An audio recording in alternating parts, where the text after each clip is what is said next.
இன்னைக்கு காலையில் எங்கள் வீட்டில் இட்லி. இப்போ மூடி போட்டு வேக வச்சிடலாம்.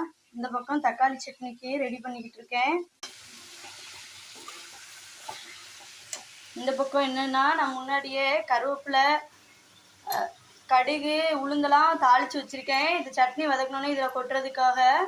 சட்னிக்கு பச்சை மிளகா, ஒரு பல்லு பூண்டு, தேங்காய், பொரிகடலையை போட்டு நல்லா வெட்டி வச்சு அரைச்சிக்கலாம்.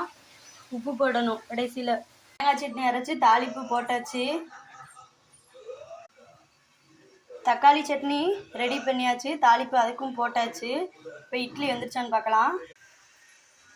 இட்லி நல்லா வந்துருச்சு, வாங்க எடுத்து வச்சு சாப்பிட்டு பார்க்கலாம்.